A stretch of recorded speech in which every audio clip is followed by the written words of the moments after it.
Billy Cianis was a rabid fan of the Chicago Cubs. Mr. Cianis was also a goat owner, the kind of goat owner who took his goat everywhere he went, including Game 4 of the 1945 World Series between his Cubs and the Detroit Tigers. At the entrance to the ballpark, though, Mr. Cianis and his goat were denied entry. No animals allowed.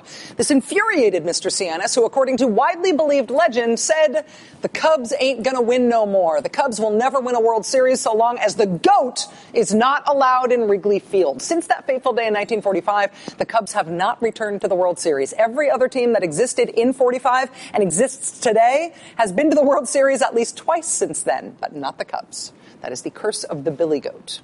Then there's the Black Cat curse. Late in the 1969 season, those same Chicago Cubs were in first place, playing the New York Mets at Shea Stadium, when a black cat released from the stands crossed in front of the Cubs dugout and reportedly hissed at the Cubs. Uh-oh. The Cubs lost that game, immediately nosedived, going from first place to 8 games behind the championship Mets. That's the curse of the Black Cat.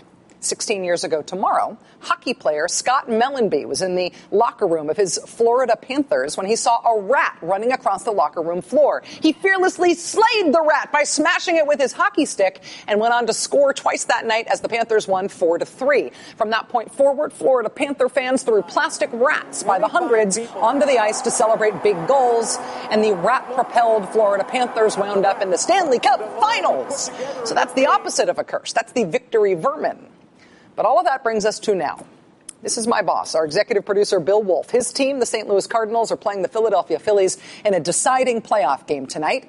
Bill's concerned that we've already jinxed the Cardinals by even discussing this. He is delusional. But how did the underdog Cardinals even get this far? They got this far by squirrel power. In Tuesday's game in St. Louis, a squirrel darted across the field and hung out along the third baseline, delaying the game. The squirrel did not stay long, and the Cards lost 3-2.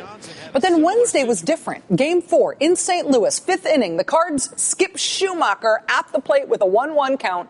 The Phillies pitcher delivers a pitch at almost the exact moment that the squirrel makes his dramatic return right in front of the plate. The immediate result was ball 2.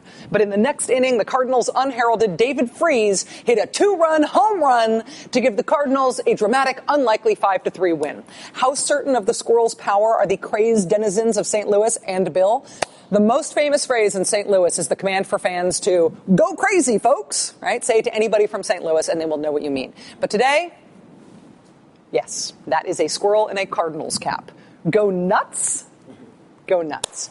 Goat, cat, rat, squirrel, and the complex and comforting beauty of over-the-top sports superstition in America. Best new thing in the world today. That does it for us tonight. Have an excellent weekend. We'll see you again on Monday. Now it's time for 17 Days Buried Alive, hosted by Ed Schultz. Good night.